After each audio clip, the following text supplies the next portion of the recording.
So with us and Bill O'Reilly in the Miller Time segment tonight. Let's get right to the sage of Southern California. He joins us now from Santa Barbara. So Miller, at first the Minnesota Vikings suspended running back Adrian Peterson for allegedly beating his 4-year-old son with a tree branch. Then they reinstated him. Now they've suspended him again.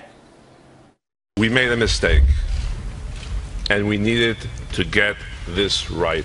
Adrian will be away from the team and focus on his personal situation. What say you? Well, Billy, the NFL exists for one reason, to make money. Listen, these guys are all jacked up, and a guy who hits his kid like that and a guy who hits his wife like that, they've got to pay the piper. That's just individuals screwing up. Indeed, I've read some rates lately about crime in the NFL versus crime in the general community, and it seems like the percentage is less. So, yeah, there are individuals have to be dealt with. But the NFL is trying to be in the feel-good business, and they're strictly a money machine. And I put a lot of this on Goodell. You know, I've always liked the, not the hitting and all that. All this stuff where they have to, you get a guy so hamstrung, he's coming on saying, we've got to get this right after he's on his third permutation, Ziggy will. You know, Goodell, to me, is the queen of the NFL. It's like the English system. You got to have a queen and a prime minister. Goodell should just show up at the draft, overhug people, cut ribbons, give out the Hall of Fame stuff, and stay out of the way. Then you need a prime minister. Now, this should be a law enforcement guy who's just a tough nut, and he doesn't even understand football. He's just there to police the thing, and he should be the prime minister. Goodell's trying to do both those jobs, and he's wearing too many hats, too many helmets in this instance. And you know what? It's interesting to me, Bill, that these two things conflated in America. I think of Goodell as like Barack O'Roger. Let's face facts.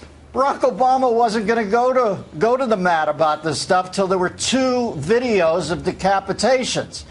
And for God's sakes, I can't believe it, but Goodell wasn't going to go to the mat. They had only given this kid 2 games until they found the interior 10-second video of what went on in that elevator. Everybody knows what went on in that elevator. He punched her. There wasn't time to do anything else. They both got caught out. And this, a picture's worth 1,000 words, and that's the only reason. And the emotions rise. Now, where do you come down? Because I want to remind everybody, Miller did Monday Night Football commentary, and that's the biggest sports show in the world. Now people want, no tolerance. You abuse a woman or a child, you're gone forever. And then we have idiot fans who are dressing up like in the uniforms of the guys that are being charged. Look at this woman holding a switch, the alleged switch that Peterson used on his 4-year-old. And how crazy is this? So where do you stand on punishment to these people? Well, first up, Billy, the lady's a moron. People are morons. You get that, right? Yes, it's I do. It's a moronic world. I've been doing it. I've been doing this for 35 years. It's not everybody's a moron, but there's plenty of them around. Listen, man, I wouldn't be surprised they replaced the eagle on top of the flagpole with that moron and the antlers over there at the thing.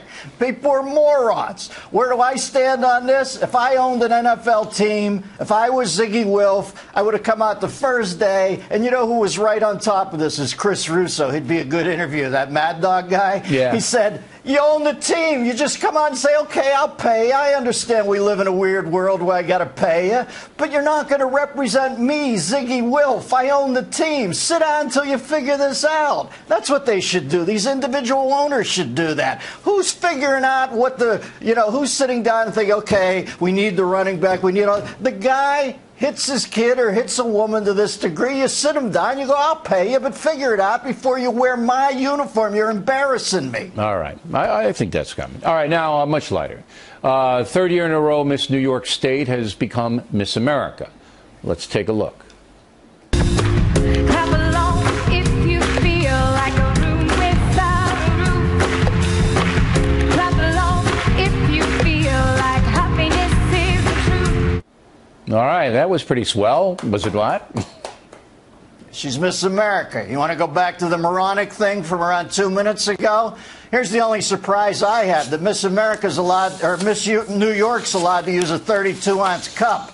I can't believe Bloomberg wasn't in there raining on that parade. And if you're going to You're talking about a drinking cup, right, Miller? Here's why she won. It's a different cups. This is the cups that matters. It's not the solo cup. These two cups are the reason she won the event. And you know something? I think that's a perfect talent for America as it's currently constituted. Sitting on the floor, banging on a plastic beer cup. That is so America that I'm not surprised she won.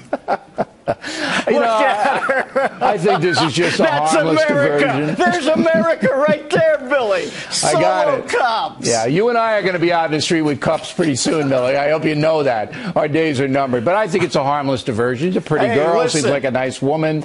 Yeah, she's beautiful. She's a genius. She's the best person who ever lived. If I was sitting out on the street, with a cup, I'd make more than I'm making here at the factory. Oh, you would not, Miller. Are you kidding me?